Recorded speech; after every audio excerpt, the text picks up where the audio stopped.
Hi, I'm Joe and welcome to the channel. And in this micro lesson, I want to take on one of those hard questions.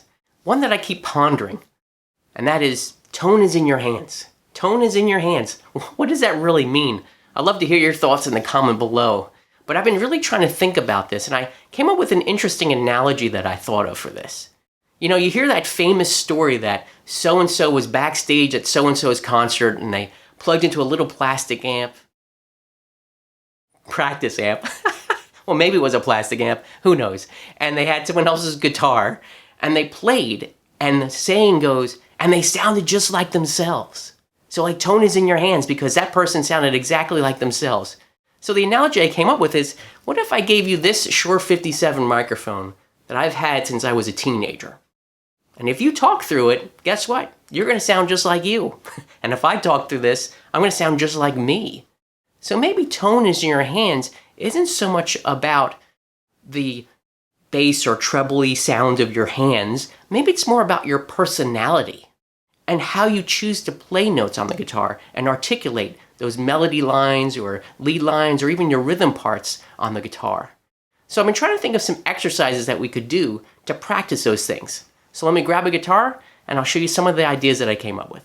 So one of the basic things that I've been trying to do to try to figure out how to get more tone in my hands or express myself better on the instrument and explore my personality options, if you will, is just to take a very basic lick. So I have this. Nothing fancy happening here. And the first thing that I'm noticing is my natural tendency, and that is to pick the first note, and then I'm hammering on, and then I'm playing the next note with two pick strokes. So right then and there, if I ask you to play these same notes, D, E, G, you're probably going to sound different playing these notes because you maybe would have picked them all. Maybe you would have slid into it. Maybe you would have chose a different pickup selection.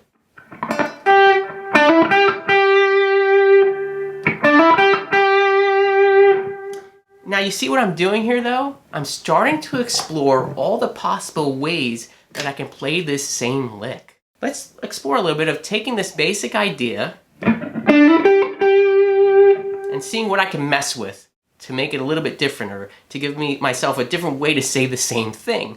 I mean, if you think about it, the English language is so similar, and they say music is a language, that we're kind of basically taking the same 12 notes that everyone's given, and we're learning how to say them and play them in our own unique voice. And that's really what I think it means to say you play with, the tone is in the player's hands. So let me go ahead and do this now. So we have my default way. Well, what if I start playing this a little bit softer? A little bit slower, maybe? Interesting, too, that I'm starting to notice the vibrato that I put on it. You notice when I slow down, my vibrato changed from fast to slow. And I also just noticed now something interesting. When I do it fast, I put the vibrato on right away.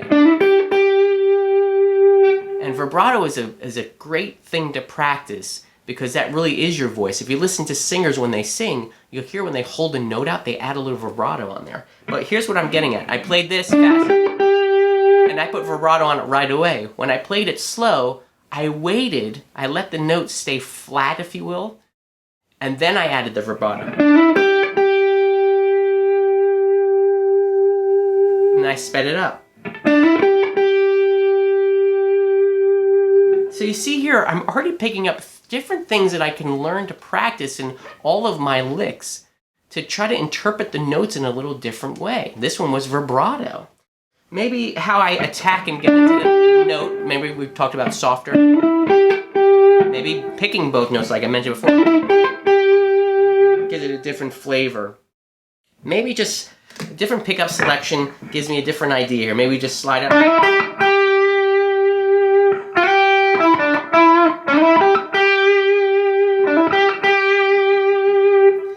It's very interesting. I've noticed too, if I have a louder, aggressive sound, I'm picking harder than when I have that more soft.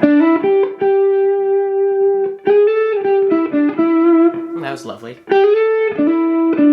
Not really. But anyway, what all I'm trying to do is just analyze different ways and techniques that I can use to play these notes differently. So what are some things that you can practice to kind of come up with your own voice? Well, I found here by just doing this little simple experiment is how much I'm picking the note, how hard I'm attacking the note. Maybe where across the guitar am I picking that note? Because if I pick farther back, it's going to be a little bit of a tingier sound. If I pick closer to the neck, it might be of a warmer sound. And you know what's interesting? Let me pause here before I go on.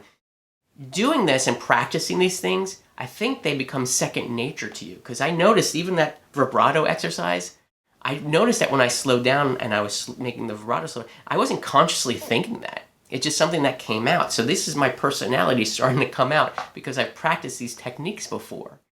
So where you pick the note has something to do with it, how bright it is, how hard you're attacking the note. The use of dynamics is something to look at and practice.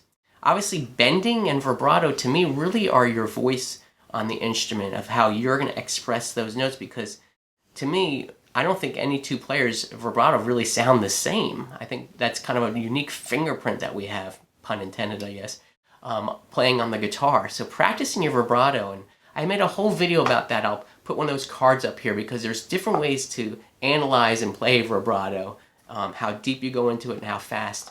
And I'll put one of those cards up there if you're interested in seeing that micro lesson on that.